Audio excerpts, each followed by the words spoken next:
Okay, future Jeremy here, actually. Let me explain. So it is December 21st when I'm recording this opening to the bruh video. Long story short, I actually recorded the season 2 review video on December 6th, so almost 20 days ago. But the editing process for the video took a lot longer than expected, mainly due to Sisters Mania just going crazy, focusing on Zatima stuff, and the bruh video got pushed back. Over the weekend, I finally managed to get a good chunk of the editing done, and I went forward to finish up a couple days ago. I uploaded the video to YouTube. However, because I added the theme song, which I haven't done in quite a while for any of these shows, I figured, well, it's the review. It's probably the last bruh video I'll ever do. If you don't know why I'm saying that, then make sure you check out the video that I'm going to reference on screen right now, and you will understand why. But I thought, okay, it's no big deal. The bruh videos don't get a lot of ad revenue anyway, despite the fact that I'm putting a lot of time and effort into this video. If it loses monetization due to the theme song, I won't care. But I added the theme song, and apparently Viacom cares because they blocked the video. So I had to go through, re-edit the entire thing, which sucked due to the fact that I already deleted the original video from my computer as well as the sound audio. But thank the Lord, I had the Audacity recording saved on my external hard drive, so I was able to pull those back, re-edit the video, make some changes, and it should pass. It should pass the copyright laws of YouTube, so the video could go up. So even though I have said that I am not reviewing several shows anymore, I've gotten a lot of pushback for bruh. But the thing about it is, if you want me to review bruh season 3, you gotta watch the videos. Because if you go back to the video on screen as a reference, I literally break down why I made the decision not to review bruh season 3 in 2022. However, if this video does very well, then I might be inclined to change my mind. And let's say if it doesn't, just because I decide not to review season 3 in 2022, that does not mean I'm not going to watch season 3 in 2022 because I need to see what happens next. But that's really all I had to say for this extended opening for the video. So kick back, relax, and listen to December 26th me talk about my thoughts on bruh season 2. Alright, bruh fans, here we go with the season 2 overview. This will probably be my last bruh themed video in quite a while. Now, I don't know exactly when season 3 is set to premiere, but I do know this.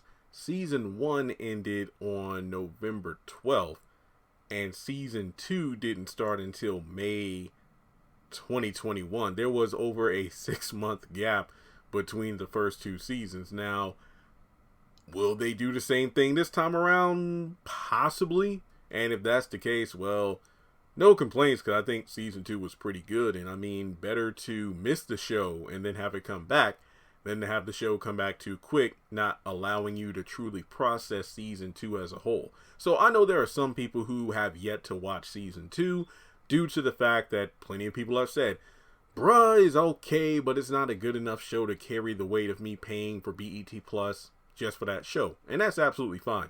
There are those who have renewed their BET Plus subscription simply because Ruthless came back a couple weeks ago on Thanksgiving, I believe. Some people have said, hey, I started watching bruh season 2 since I just got my subscription back. That's great, because as always, just know I am not being sponsored by BET Plus or Viacom. I am just a fan who pays my subscription, watches the content, and reviews it because I like the show. Simple as that. If you subscribe to the streaming service, that's great for Tyler Perry and BET. But then again, I will say it's probably great for the show because the more subscribers, the more views, the more likely the show is to get another season. Now, season 3 was filmed about a couple months ago, I believe, they even put out like a minute long behind the scenes look at season 3. I've already done a video breaking that down. I will make some references to that in this particular video. So I decided, instead of doing multiple videos like, okay, which season was better, bruh season 1 or bruh season 2? How could bruh cross over with sisters in the future? What ways could season 3 improve upon season 2? And trust and believe, there are like maybe 5 to 7 different categories I'm going to discuss in this video. I decided it would be simpler to just put them all in one video. I'm not doing cutaways because it's going to be a long video, and even though I really want to do cutaways, that's a lot of work. So yeah. And you're probably wondering, first of all, this is a question I get a lot. Jeremy, why don't you put the theme songs in your videos anymore? I wish I could, because bruh, assisted living. I know people really don't watch assisted living, but the theme song is a bop. Bruh definitely has that 90s sitcom theme to it. Somebody told me that Barry Brewer, aka John, does the vocals on the song. If that is true, holy crap, that's amazing. I have tried to look it up, but I could not find any information on it. But if the bruh theme song is really sung by Barry, that is amazing, because I love it. I love it. I really, really, really love it. Things are different between Viacom and the OWN network. Like on OWN, I would almost always have the haves and have-nots, or If Loving You Is Wrong, or the Ambitions, or Delilah, or Greenleaf theme song playing at the beginning of my videos. Rarely, if ever, got copyright claim. Viacom, however, will literally copyright claim a whole bunch of crap, even if it's like 10 seconds of a theme song. So Sisters, The Oval, Bruh, Ruthless, I would love to include the theme songs, but that's why I don't put them in the videos. Remember, this is my full-time gig. I do YouTube as my main career move outside of eBay selling. So I cannot do things that will detriment the channel in terms of having it take it down. So the Bruh theme song, I love it, but I cannot have it in my videos due to copyright. So again, I'm sorry, but then again, this is my last Bruh video until probably 2022. Yeah, I mean, unless we get like a season 3 teaser trailer or release date announcement in spring, yeah, this might be the last video for a while. So just this one time, I'm going to say screw the rules and, well, navigating through this YouTube live. I uploaded a video and got hit with copyright, but I fixed it in no time. With the help of the internet, I'm gonna talk about these bruhs. Gonna talk about these bruhs. Gonna talk about these bruhs. Okay, so technically, if you're watching this video in the future and you see that portion of the video missing, it's like, Jeremy, wait, you said you played the theme music, but all I'm seeing are the opening visuals. That's because, let's say Viacom hits me with a copyright claim, then I have to remove the audio from the freaking music, the opening theme, in order for the video to not be blocked or demonetized. So this is future me saying sorry. But regardless, wow, season 2 in a nutshell. What can I say that I have not already said? First of all, this video will not summarize everything because I've done reviews on every single episode. Check the Bruh playlist for, oh, episode 7. What did you have to say about that one? I don't remember what I score episodes. I know I say them in the video, but I need to keep a chart somewhere, but I'm too lazy to do that. So before moving forward into category number 1, make sure you hit the thumbs up button to show you like the video. Hit subscribe as we close in on 200,000 subscribers. Hit the bell icon and select all, because trust me, with everything I post on this channel, you do not want to miss out when I post content on the channel, because seriously, I post a lot. Trust me, I do. And follow me on social media. Links are in the description below. So, Season 1 versus Season 2. Which season did I think was better? Now, Season 1 consisted of 24 episodes, and Season 2 consisted of 19 episodes. So there's like, what, 5 episodes difference there. I think that Season 2 proved that less is more. I'm not saying there were no filler episodes, because remember, there was one episode where the first half was Miss Alice thinking she was having a heart attack, but it turned out to be gas. So yeah, there have been filler. But I've said it before. Season 1, if there was one portion of the entire season I wish was removed, it was the Regina wedding saga. Yes, I labeled it just like a season of Dragon Ball Z. The Garlic Jr. saga, one of the most hated sagas of that anime. I think that particular portion of season 1 held it back way too much. How could it have redeemed itself if we saw Bill fall off the white horse? I'm sorry, I wanted to see it. Look, I don't care if it was a racist white horse, but I wanted to see it happen. You can't just tell me what happens. It was one of those show don't tell, and we got a whole lot of tell and not a lot of show. So that was disappointing. But yeah, that dragged on for way too long. Season 2, like I said, while it had some filler, for the most part, I think it did a very great job with moving the story along. I think that season 2, I would say the second half was better than the first half, even though the first half, I feel like okay, here's how I should sum it up.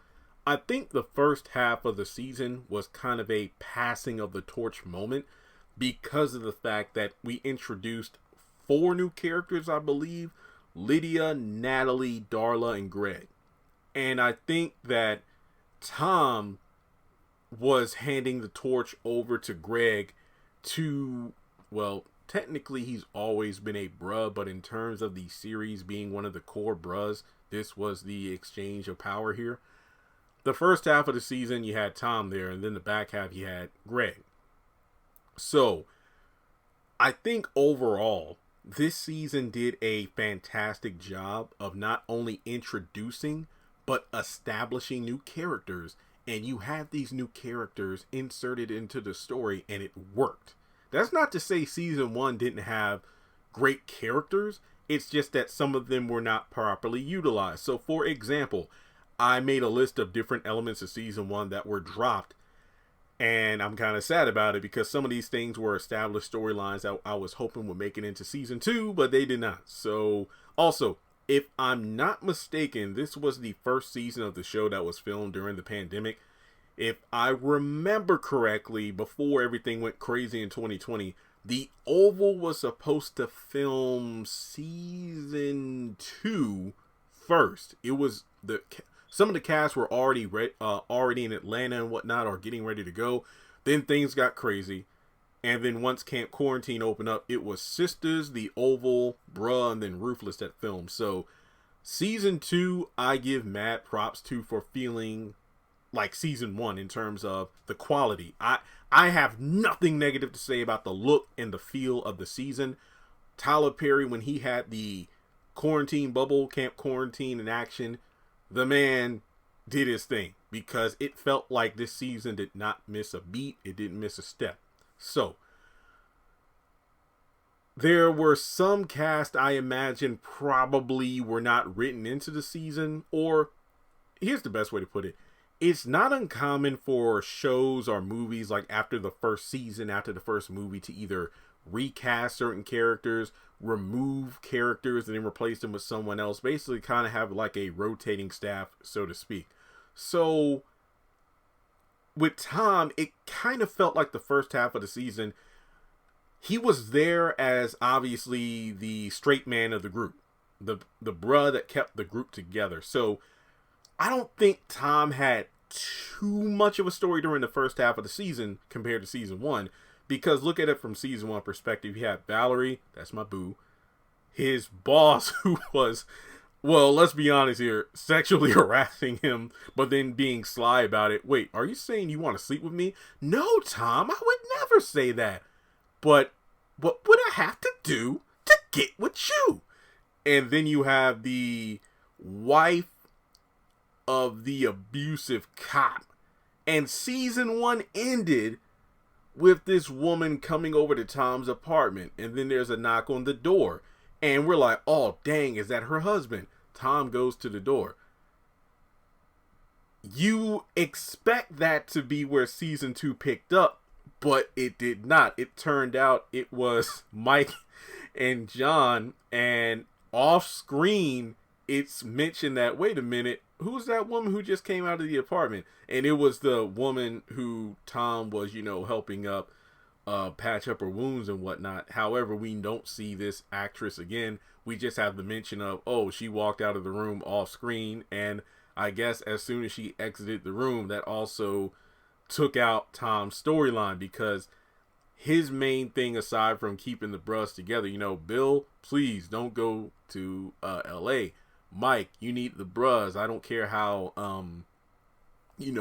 much of a lone wolf you're trying to be. John, you need to get your own place, bruh. But then, he passes the keys over to Greg, who, let me put it this way. Let me get the actor's name. It is Sean Vaughn. I think he did an incredible job. And not only that, I got to give props to Tyler Perry here, because Tyler wrote him in a way where some people I've spoken with have said, Greg is like a carbon copy of Tom, but I beg to differ. I think, true, Tyler wrote the character of Greg to be, oh, he's a doctor just like Tom, so it makes sense with Tom gone for Greg to work at the hospital. Oh, he needs a place to stay until he's able to find his own place because he left LA. Oh, yeah, that's right, because he was leaving LA, and that's where Regina wanted to go. And okay, so yeah, he left LA due to a divorce, so, he's going to stay with Tom until he's back on his feet. Well, not back on his feet, until he gets his first solo place in the area. But I think what works here, and I feel like I'm jumping too far ahead of my notes here, but the fact that he's a person who was married and got divorced, he would have a perspective on marriage that none of the other bros would have, because he's the only one of them who have been married, because we know Bill got married at the tail end of the season. So it's likely that Bill would go to Greg immediately for assistance on being married. Bill, we will get to you soon enough. Lydia, I feel, as soon as I met her and we knew more about her character as the season went on, I'm like, okay, as soon as her and Alice meet, they're going to be besties. And even if, even in the finale, it was established that John is like, not really feeling her like that because he's scared.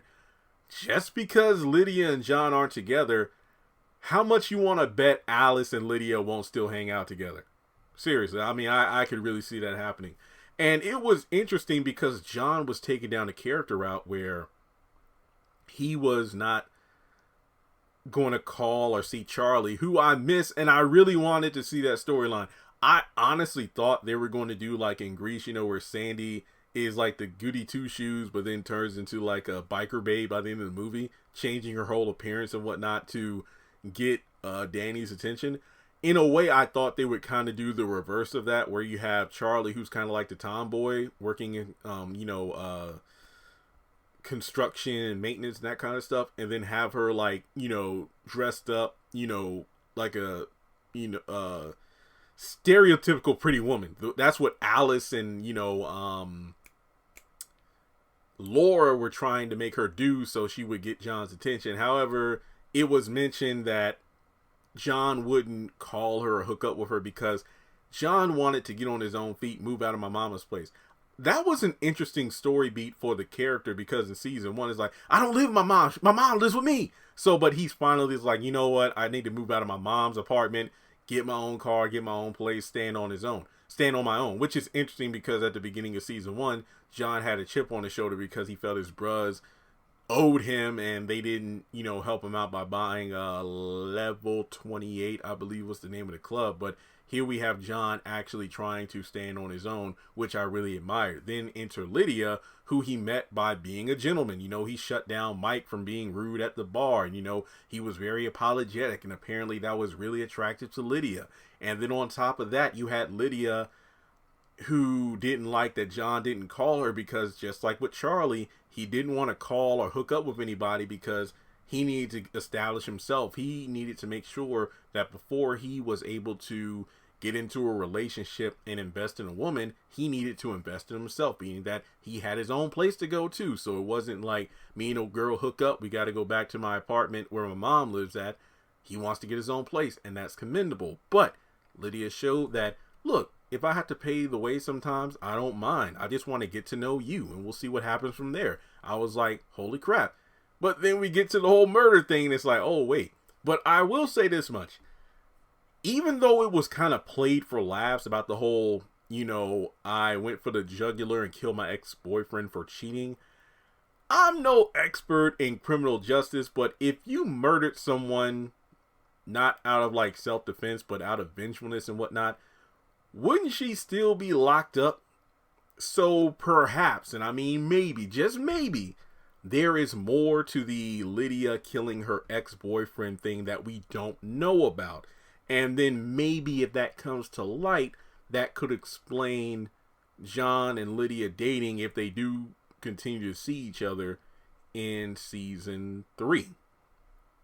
Also, when you look at the drop storylines, season 1, okay, I did not like the finale of season 1. The first half with Pam and Mike, I did, but the back half where Bill was just going on and on and on and on and on and on and on and on and on and on and on about going to LA. Well, actually, first, Regina said, I'm going to LA. Bill didn't want her to go. Then Bill's like, please don't get with anybody else. Please promise me you won't get with any other man while you're in LA, because I won't be with any woman while I'm here in Atlanta. And then, early season 2, Regina walks in on him and Natalie in bed together, butt naked. So, yeah, good on you, Bill. Good on you. And then he just spends like 10 minutes telling John and Alice what he plans to do, even though it's like, we were standing right here and overheard everything that Regina was telling you. Negro, she don't want you. She needs space. You ought to get arrested for stalking.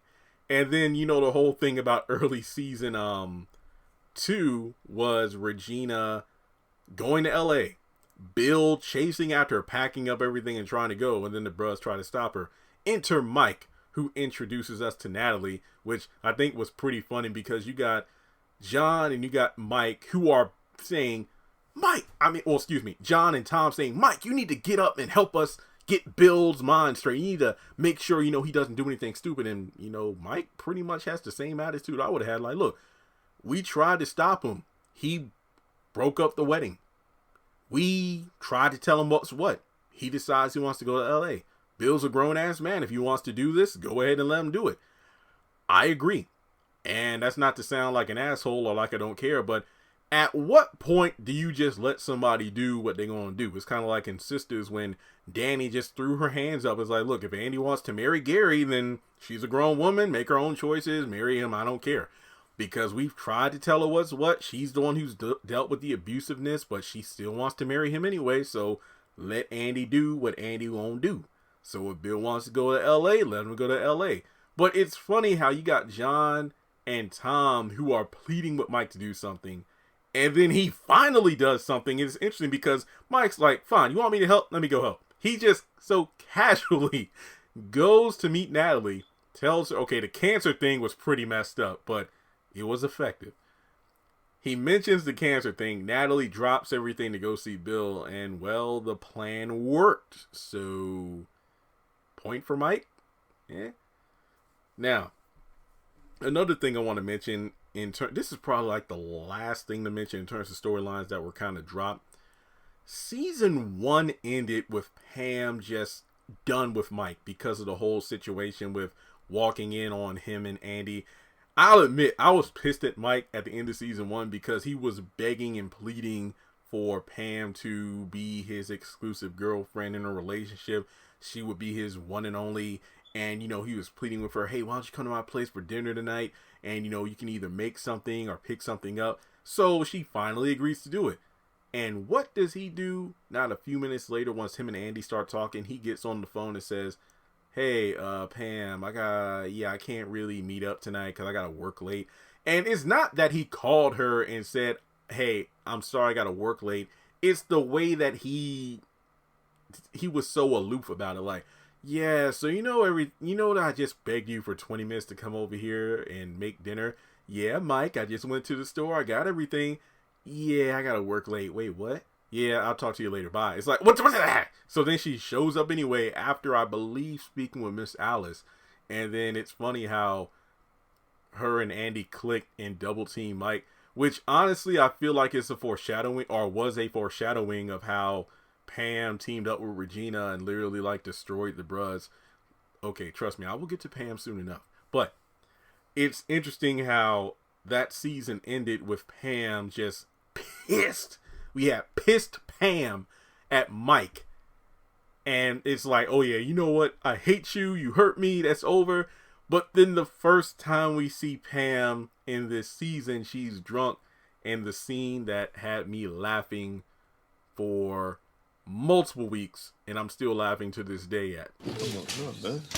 I still have my key. I still have my key. Here. Mike, you're a son of a bitch. Here we go. No, you are. Seriously, how could you not laugh at that? Because it was something that surprised me. I did not expect it.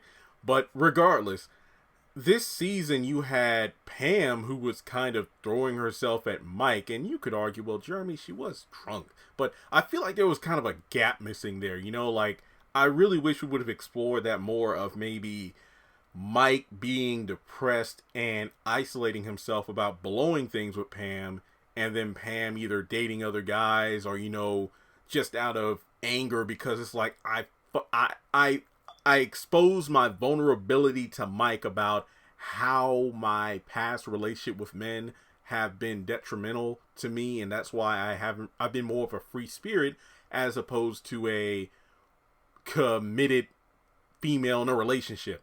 You know, just to one guy. Just one guy, one relationship, nobody else. And then after I finally do that, not 24 hours later, Mike decides to go googly-eyed over another female. So he pretty much proved my feelings towards not having a relationship. And as a result of that, I'm just going to, you know, throw myself out there in the dating pool. But then eventually they would find their way back to each other. But no, we kind of skip all that and go right to Pam's back. Her and Mike are kind of going at it. And Mike is really isolating himself this season, not just from the Bros, but from everybody in general. And yeah, so those are really the drop storylines that were kind of shifted. And with Regina, she kind of popped out of nowhere, because later on in the season, we know that Peter actually went to LA. And at the end of season 1, when Regina told Bill she was going to LA with a friend to clear her thoughts, it seems that she probably went to LA just to talk with Peter to see if they could, I guess you could say, save the sinking ship of their relationship. And if not, she would probably come back to Atlanta to Bill, but that's not the case. So I guess Peter did up and leave, and, you know, she decided not to go to LA, and as a result surprised Bill. And then, of course, you know, they eventually had sex multiple times. Now that I think about it, and correct me if I'm wrong, wasn't Bill the only bruh to get some this season? Tom, no, because I know after the whole Valerie thing, he told Mike he's going to church and he's swearing off sex. He's going to go celibate for a while. Poor John, just no. I know that Pam stayed with Mike 1 or 2 nights in the season, but I mean, should we assume they had sex? I don't know. And then Bill, we know he was with Regina like 3 times, and he was with Natalie, so Bill was balling. There we go. So, okay. Let's talk about the mean girls of the season.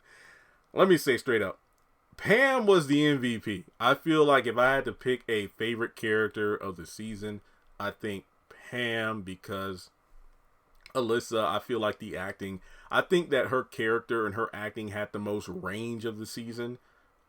And the thing is, I kind of hate her too, due to the fact that she was so vengeful towards Mike that her and Regina, they like joined forces to break the Bros up. I think season 1 was establishing who the Bros were, what they do, and why they are the way they are. Okay, of course we explore more into that in season 2, but season 1 was like the establishment. You know, you kind of had the Bros butting head from John kind of being separated from the Bros for like the first half of the season due to the whole money for club level 28, and then him getting back with the bros, and they kind of, use that time to catch up on what's been going on in each other's lives. You have Bill, who is still with the bros, but his mind and heart are with Regina, so he's pretty much doing his own thing, regardless of what anybody else tells him to do.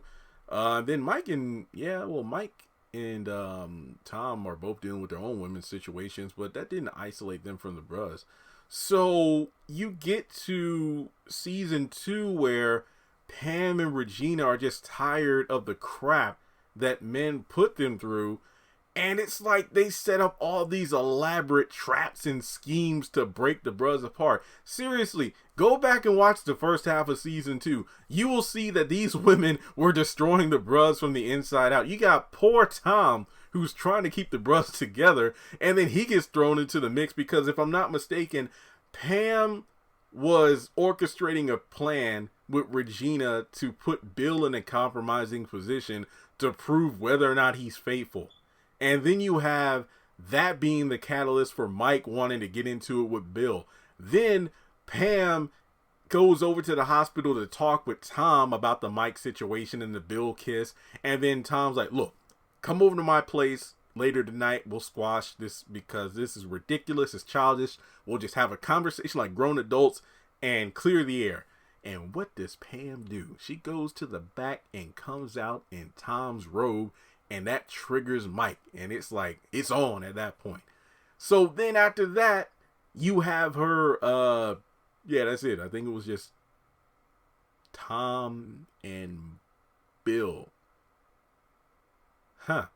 That would really set Mike off because apparently Pam only went for the taller guys. Huh. Never thought of that until now. But basically, you have Regina also, who just goes over to Bill's house randomly and has sex. And I'll never forget that episode. Not because Regina stripped down, but because my mom walked in on me watching that scene. And I'm like, oh, crap. Jeremy, you got some splaining to do. So, yeah, that was pretty awkward. But, yeah, these women just, it felt wrong. It's like you can kind of see why they were lashing out. But, Regina, you're the one who hooked up with Bill at your bachelorette party. You're the one who didn't get married to Peter, and then you're the one who got married to Bill, and that's a whole toxic thing in itself. So, if I had to describe the women, or Pam and Regina specifically, I would say you have Regina's revenge and Pam's pain. You had Regina going from, I'm going to sue you, Bill, because I believe she mentioned that Peter was trying to sue her as well.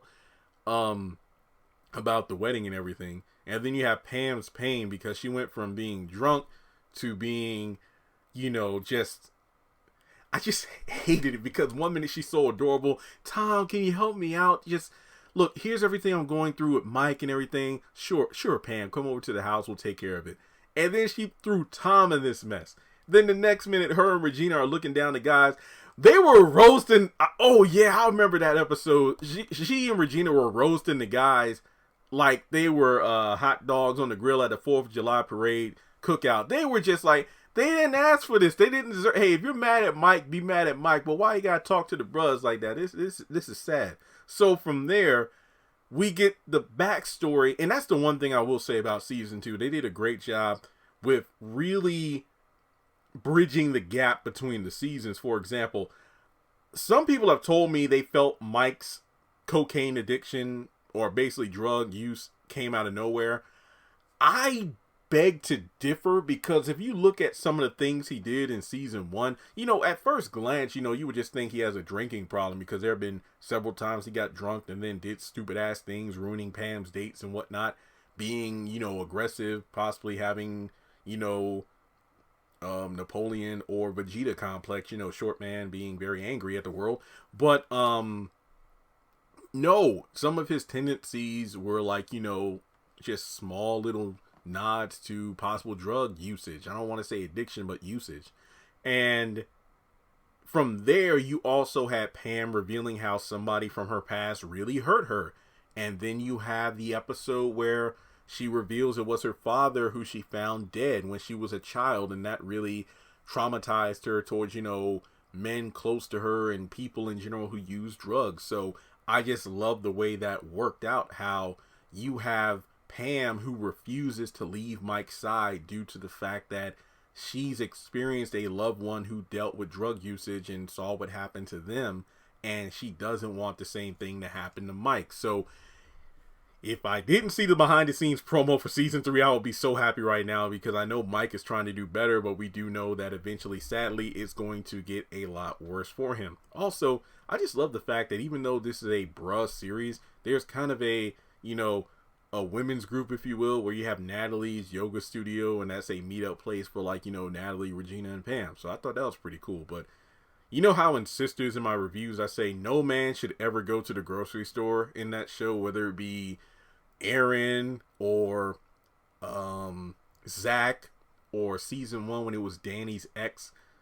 Basically, any man who's seen in that grocery store is going to get dragged through the aisles by women. That happens every time. So anytime a man steps into that yoga studio, they are going to get dragged by Natalie, Regina, and Pam.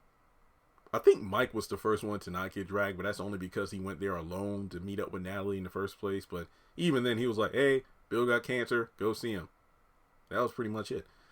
So, what's next on the list? The next character to talk about here, really, I won't spend too much, time on it, but I talked about Tom already, how really his character kind of got a lot of the storylines that were focused on him in season 1 kind of pushed to the wayside to make way for him trying to get his bros back on their feet, and by doing so neglected the health of his ill mother, and as a result he had to leave during the mid-season finale of season 2, and he wasn't in the season for the remainder of the other 9 or so episodes.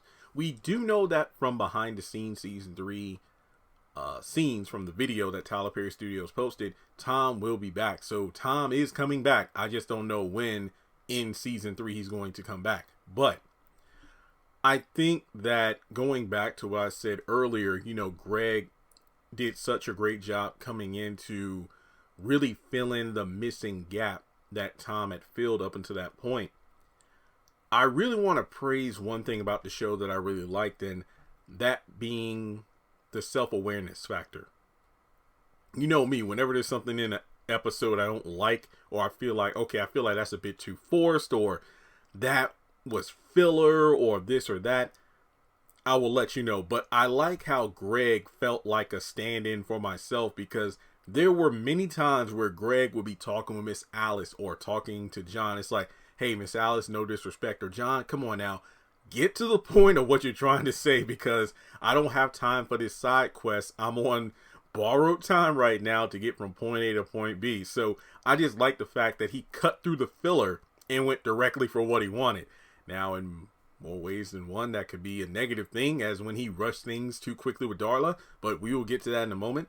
But I do think that Greg, being somewhat a bit like a dad and being overprotective, like, how come nobody told me Mike was doing drugs, or how come you didn't do this or that? It's like, bro, you were in LA. So the fact that Mike and the other bros said that in the show, I can't say that's a reason not to like the character, because the show was self-aware enough to say, hey, Greg, you're one of the boys, but don't get it twisted. You were on the other side of the United States for a while, so don't come back thinking you can police us. So given the fact that he's there, it shows he cares. So I think even John and Mike say, you're literally Tom,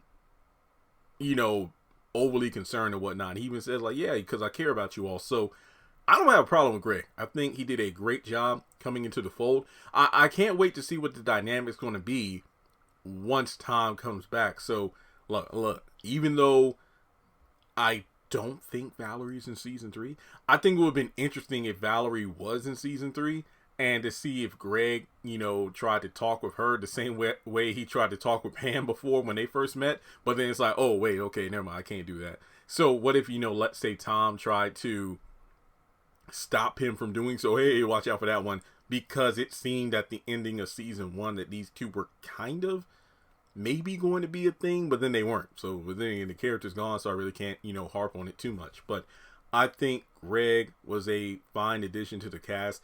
He did well by Tom's character. And like I said, the added perspective of him formerly being married and giving insight to what that kind of relationship is like to Bill, who is now married, I feel like it's going to be pretty interesting as season 3.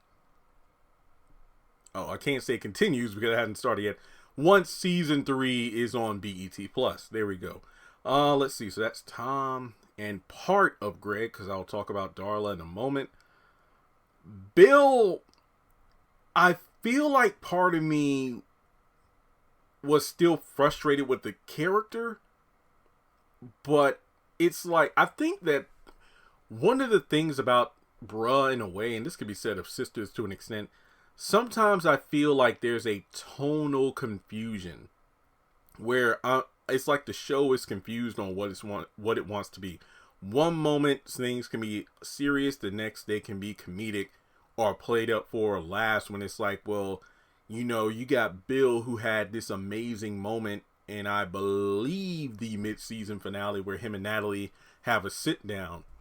And Natalie just shows Bill basically, you know, he moves through the bullshit. I think the episode was called The Long Journey, showing that Bill was going to look into therapy and whatnot, which I thought was great given the fact that mental health within the Black community is finally being discussed in recent years. So to actually have this potential sex addict, look, I'm laughing because Bill said it that way in the last episode, think about why he's unable to commit and why he's afraid of, you know, only being with one woman when he knows he can't be because he feels restricted. It's like having cable, but you know, there are 500 channels, but you can only pick one, and that's the one you have to watch for the rest of your life. He doesn't want to do it.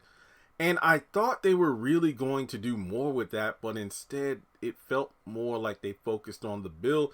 Bill's a big dummy. He just loves to sleep around, and, you know, he doesn't want to let Regina go, but he's not ready to settle down with one woman. So it felt like things escalated a bit too quickly, and at first I was like, poor Regina, but then I'm like, Regina, you should know better, because it's hard to place the full blame on Bill for things. And I'm not giving Bill a pass, but nobody forced Regina to accept the engagement. Nobody forced Regina to get married to Bill. So now that you're married to him, it's not like saying I do was an instant switch. Like the person you married is completely different than who he was before you went down the aisle together. The only difference is the title went from boyfriend / fiance / husband and wife. So I think the therapy route, it would have been great to see Bill. We could have had another character.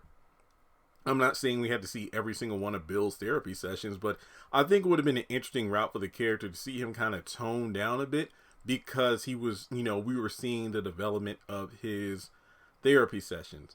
Enter Natalie, who I feel is one of the best new characters introduced into the show because of the fact that she feels so grounded compared to a lot of the nonsense going on around her. I mean, I don't know if Natalie, oh, hang on. I don't know if Liz is a real therapist in real life, but I felt like she was speaking to me.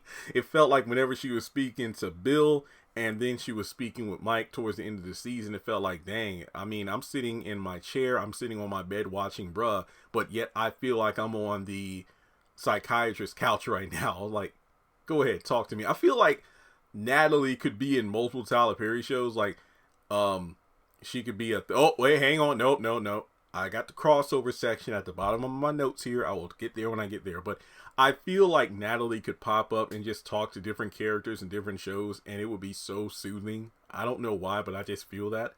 So I think with the Bill storyline, I thought it was going to be more behind it. I guess maybe in season 3, the route they're going to take is Regina and Bill learning together. But I mean, Regina literally said, I'm got married and I'm going to take half your shit and this and that. I'm like, that's a terrible reason to get married. I mean, you lie about having sex with Peter, and I don't know. Look, if you want my full thoughts on the Regina Bill thing, check out the episode reviews, because I go into it a lot, because I just don't understand why certain characters make the decisions that they do. I honestly don't know why. But then you have, well, I talked about Mike's addiction and how really I don't think it came out of left field. And we see a Jekyll and Hyde persona of his character as the season goes on. And yeah, Mike was pretty much, isolated to himself for most of the season, to be completely honest, with Pam being his his only confidant until Natalie, who's now his therapist. So I can't wait. Well, no, I can't wait. I can't say I can't wait to see what's going to happen in season 3, because I know he's going to be taken away in a straitjacket. So something happens that possibly triggers him. So Miss Alice, I thought they would do something interesting with her finally realizing that she's old and she would probably have to calm herself down, possibly getting to the point where she becomes the wise sage of the series. Yes, she has the comedic moments, but I feel like, thankfully, actually, to quote some viewers of the show, thankfully they've kind of toned her down in season 2, at least during the second half. Mainly because her and Lydia bounce off each other so well. So it's almost like Lydia took the position that Laura took in season 1. Somebody that Miss Alice clicks with, but at the expense of John. I mean, how many times do the small dick jokes and, you just a broke has-been, you can only hear that so many times before you believe it, John. And that's probably why he wants to get his own place. But, from her thinking she was pregnant to, what was it, hot flashes / menopause, I think Greg, that's what he said about her. But it would have been interesting to see her go to the hospital just to get those kind of physicals and checkups, just to see if something was wrong, because maybe that will make her think twice. Have we established in the show why Miss Alice is the way she is? Did she have a bad relationship in the past, or did she have parents who, were swingers, and as a result, she's always had a carefree lifestyle when it comes to sex? And in season 1, I think in episode 2 or 3, it was established that, John kind of resented his mom for not letting him know his dad. And then in season 2, it was kind of played up for jokes. So I guess that storyline might not be explored. I'm not saying I wouldn't want to see it, but it seemed like it would be great development for both Alice and John. Perhaps John learning, wow, Mom, I thought you were bad, but I guess, Dad was worse. Or possibly his dad having an entirely different family, and then John would be somewhat resentful, knowing that he could have had a better life if he had been with his father instead. I feel like the same thing happened in the George Lopez series, where Benny, George's mom, was kind of like Miss Alice, and, his dad turned out to be rich and successful. So, yeah, I mean, hell, John might actually have siblings who turned out better than he did, So that's a route that will be interesting to take. And with the whole Lydia thing, I've already mentioned, maybe there's more behind her killing her ex than just simply him cheating, and that could possibly be a reason these two click together. But if you're scared of somebody and they're a killer, then you might not want to go out with them. So I don't know why Miss Alice said you should give her a chance. So there's that aspect of it. So just want to make sure I covered everything. I know I had the crossover stuff to talk about. I think I still need to talk Darla and the cast dynamic, the cast dynamic. I will say this much about the cast in general. Cast chemistry, I've said, several times at this point, the way Greg, and Darla, Natalie, Lydia, basically the entirety of the new cast kind of blended. Well, they blended well with the current cast, or the season 1 cast, without a hitch. From Darla living down the hall from Tom's apartment made sense. The fact that she's a police officer, so it's quite reasonable to believe that, of course, she can meet up with any of the other cast members at any given point in time. Maybe she's on the beat and she meets up with somebody at the sandwich shop, or around town. It's believable. From Lydia being a bartender, the guys could be out at the bar and she's working there. Natalie at the yoga, and then of course being a counselor at the rehab facility. All these things work so well, and Greg at the hospital. But I just love the fact that I use this example because I saw it in a YouTube video once about the Weekenders. If you don't remember the Weekenders, that's a deep cut of the One Saturday Morning lineup on ABC way back in the day. But let's talk Recess, because I feel like that's the more popular of the shows. And you know the dynamic is six friends: Spinelli, Gretchen, Gus, Mikey, Vince, and TJ. Six best friends. Now, that's an example of a core cast where you're not always going to focus on all six characters at once. They're friends, but if you were to split the friends up where maybe it's TJ and Vince on this side of the episode, and then maybe you have another episode where it's just Gretchen and Mikey, are these people still believable friends when they aren't all together? The answer is yes. Sure, the temperament and dynamic between them are different than if it was all six of them together, but you can really believe that even if the focus isn't on all of the friends at once, these people are still friends regardless. I think the same is true about Bruh. We don't see all four guys together in every single episode, but we know they're friends. Sometimes we see John talking with Tom. Sometimes we might see Mike interacting with Greg and or Bill. Do they butt heads at times? Yeah, because they're men, you know, just like when I was in college on the dorms with the guys. Yeah, there would be times where people butt heads, but you know, before the end of the day, you know, hey, fist bump, we all good. And that's real. It makes it realistic, because there's no way you would have these guys in every single episode be friendly towards each other. There's going to be some conflict. But you could also argue that could be due to the influence of the women. Hey, look at Pam and Regina, the mean girls. As I said earlier in the review, that those two caused a lot of trouble for the guys throughout the season. Maybe they should turn into the Little Rascals, the He-Man Women Haters Club. No girls allowed. No women. Oh, Tay. Sure, they'll probably have less problems as a result. I'm just saying.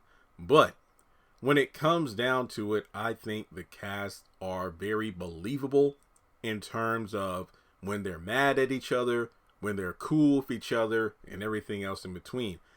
That's something that I've said since season 1, that in terms of the cast dynamic and chemistry, even though Sisters is the hit show on the BET network that has #1 ratings, I think the cast dynamic of Bruh is superior to Sisters. I stand by that statement.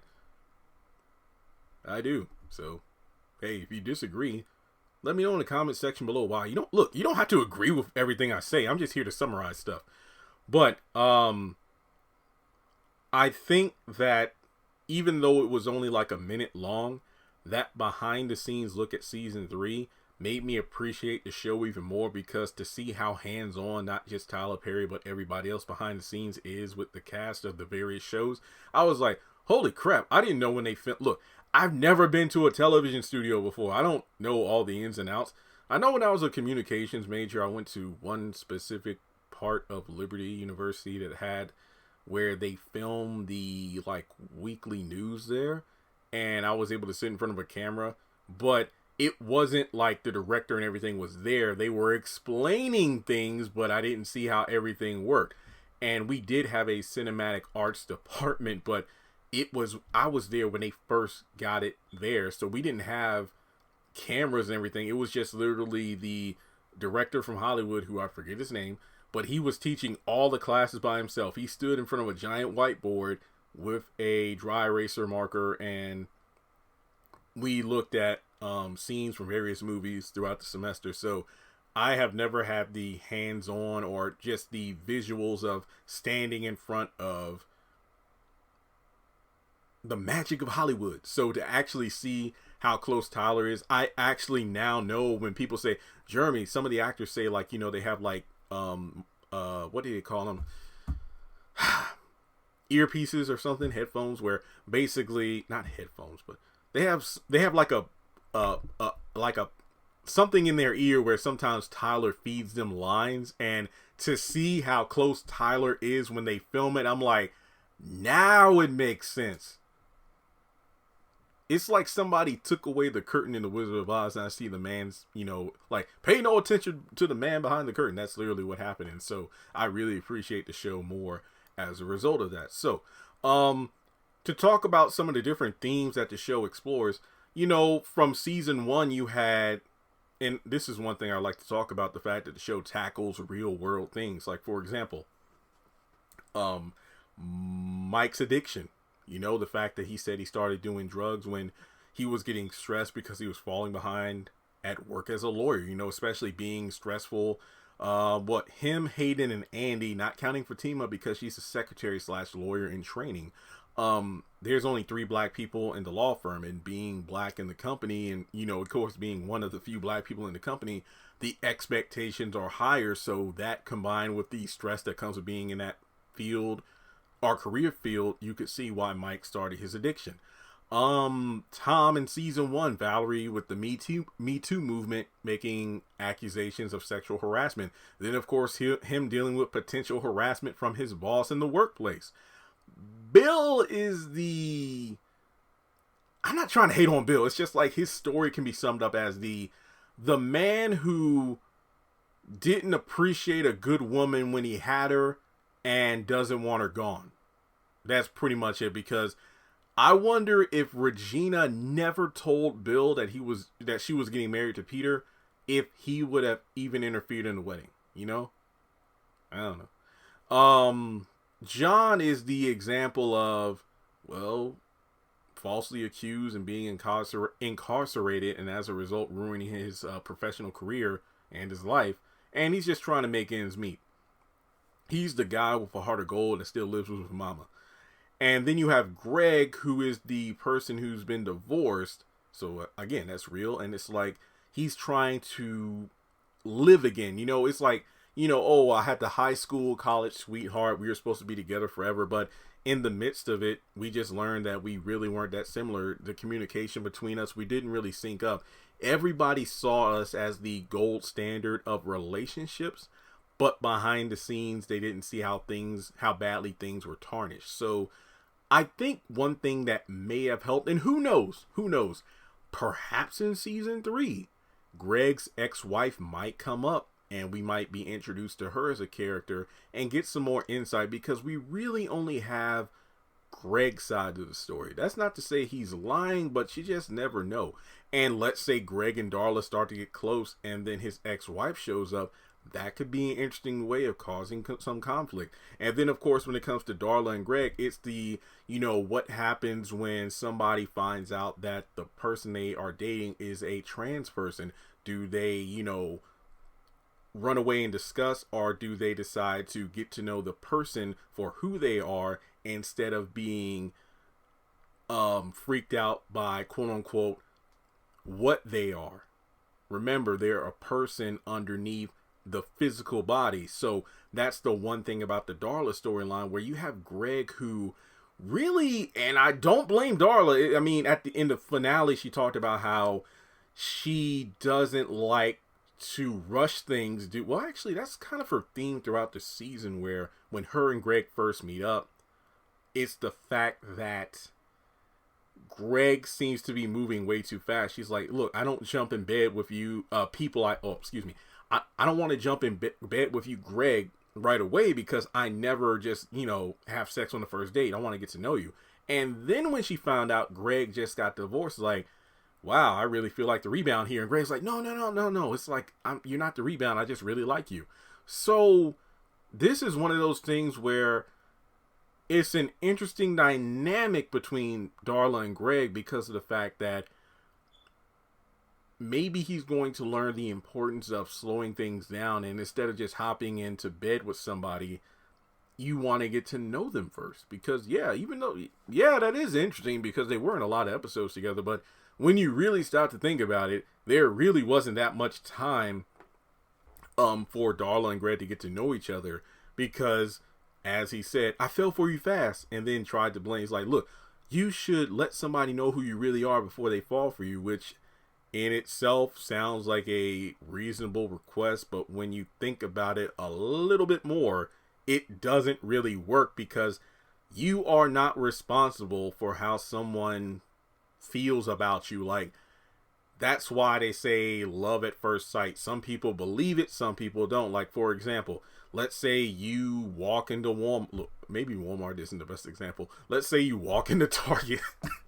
You walk into Target and you see somebody and you fall head over heels for that person, but they look at you and it's like, oh, that's just another person walking into Target.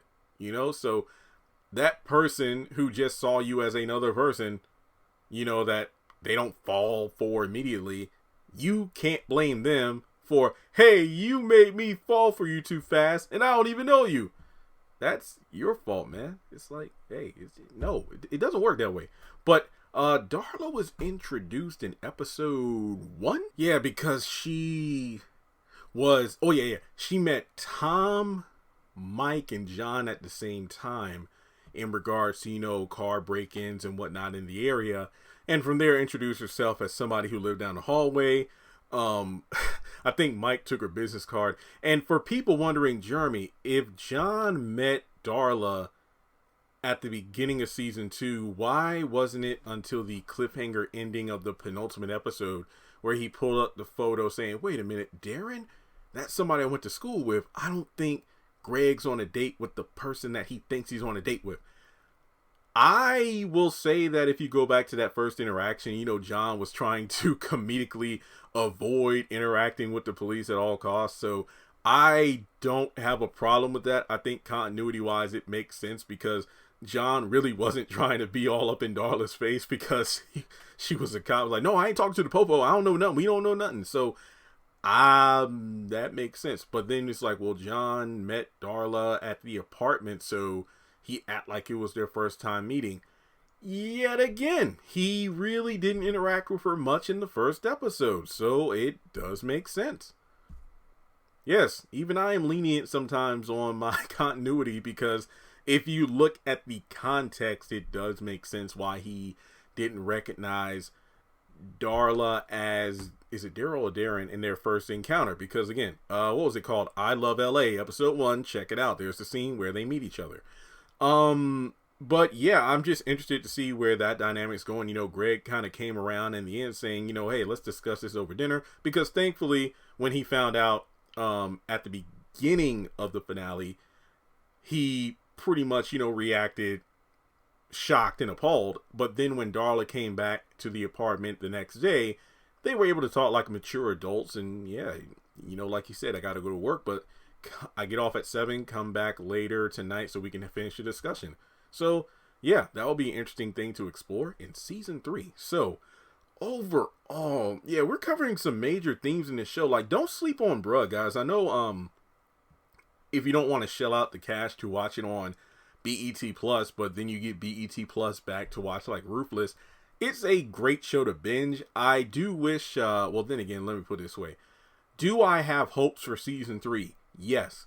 Are my hopes relevant? Probably not, due to the fact that since the show is already filmed, my input has little to no impact. But it's cool to just speculate as to what I would like to see. But the reason I don't have that many Bruh videos on the channel, number one, on BET Plus, we don't get the next time on Bruh, so we rarely get previews as to what's to come. So I don't do the trailer breakdown videos.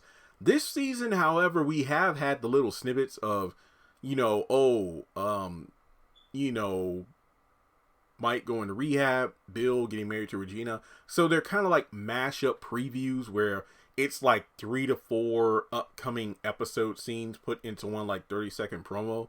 But if we had the next time on Bruh, that would probably mean I would do more content. But I'm fine with the episodes as they are. Oh, hit my table and now my finger hurts. I talk with my hands sometimes. So the other thing is, I really wish the show aired more than 1 episode per week, because 20 to 27 minutes really isn't enough.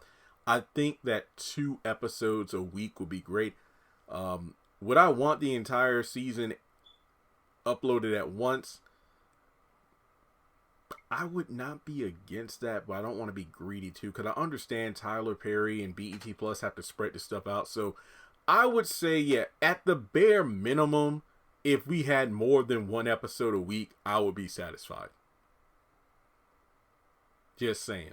So all that's to say, the last portion of the video to do. I have no idea how long this video is. I know I've recorded in like 5 different segments, and I feel like, holy crap, editing this is going to suck. But it's the last Bruh video for a while, so, you know, might as well make the most of it.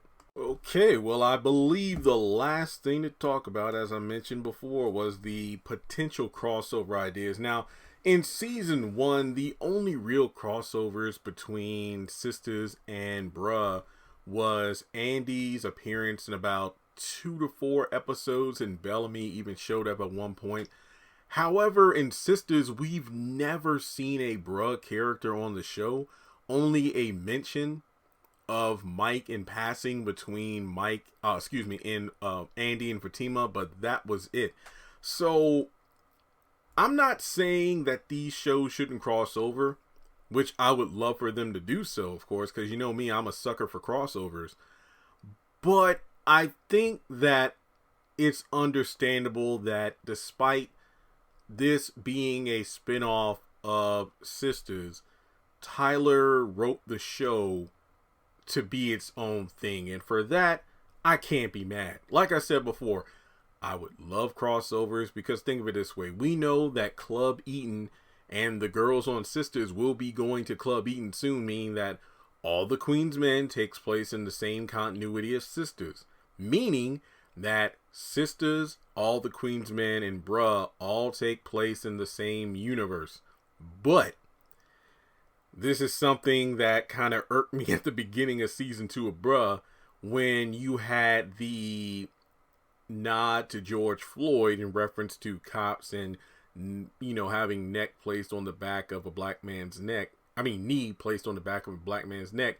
I believe even Miss Alice talked about, you know, social distancing and, you know, COVID, meaning that even though this show, when it first began, should have been taking place continuity wise before the events of Sisters season 1, now all of a sudden the show went from 2019 all the way to 2021 or 2020. So it's like, yeah, I guess it's not supposed to make sense. Just enjoy the ride. Shut up, Jeremy. Don't overthink it. So there we go. But here are some, hang on, this 1, 2, 3, 4, 5, 6. I have about 6 ideas. Number 1, Darla is a cop. She works at a police station, and Bruh and Sisters take place in Atlanta. She could show up at some point on Sisters doing her job. Perhaps one of the sisters goes to the police station and Darla's at the front desk. You never know. Next up, you have Greg and Tom, who both work at the hospital. One of the characters on Sisters could go to the hospital and they get treated by Greg or Tom. Simple as that. I mean, I even mentioned that in season 2 of Sisters when Maurice was was it season 2 when Maurice was in the hospital after being beaten up by Alonzo? Was that 1 or 2? I think it was season 1. And I'm like, Tom could have came in there to check on him. Natalie has a yoga studio, so I mean, look, we know the girls work out, so who's to say that at some point they don't decide to use yoga as a way to de-stress, and Natalie could be their instructor. Heck, maybe even Pam and or Regina could be in the class with them. You never know. Natalie or Tom, who both are apparently counselors at the rehab facility. Now, in terms of the characters we know that use drugs, I believe Q said he was on that stuff when he tried to rob the bank. So perhaps if he turns himself into the police station, maybe one of the things on his, requirements list as he's being checked in is to go to rehab. So maybe one of the counselors talks to him about his addiction problem. John's Sandwich Shop, it's a place of business. John or Alice could be working there and one of the characters could just go in for a snack. Maybe Preston when he's traveling between going from Danny's house to where he lives or with his cousin / where he works at. A simple fix. Somebody could stop by. Heck, a couple of the other characters could be in the background. Sometimes crossovers happen without characters having non-speaking roles. Hayden and Mike, now this is something, being that they're the only 2 brothers who work at the law firm and Hayden doesn't seem like the best influence. Maybe Hayden was the person who suggested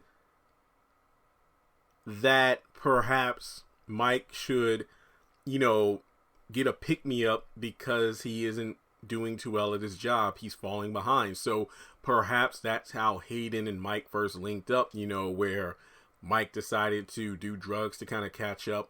And then it became a crutch, and then it became an addiction. So, hey, just saying. So those are various ideas. Now, if you made it to the end of the video, pat yourselves on the back, because I feel like this video, when I'm done editing and whatnot, it could probably be as long as 2 or 3 episodes of Bruh put together. So thanks so much for tuning in. Make sure you hit the thumbs up button to show you like the video, and hit subscribe, as I mentioned way earlier in the video. If you have any thoughts on the season as a whole, if you have never watched Bruh, but hopefully maybe after hearing all my thoughts on season 2, it's inspired you to say, you know what, Jeremy, I'm going to give the show a shot. That's great. That's great. To the cast, best of luck in your other projects. Since you all have already wrapped up season 3, if the show, fingers crossed, gets a season 4, let your careers flourish, and hopefully, you never know, maybe I'll see you in other Tyler Perry projects. Yeah, that's pretty much it. My mouth is like literally dry at this point from talking for so long, and my voice is going away. So I'll talk to you all in the next video. Donate, Cash App, PayPal if you would like. You don't have to, because trust and believe, you watching this video helps me in more ways than you can imagine. So Bruh season 2, that's a wrap, and I will catch you all later.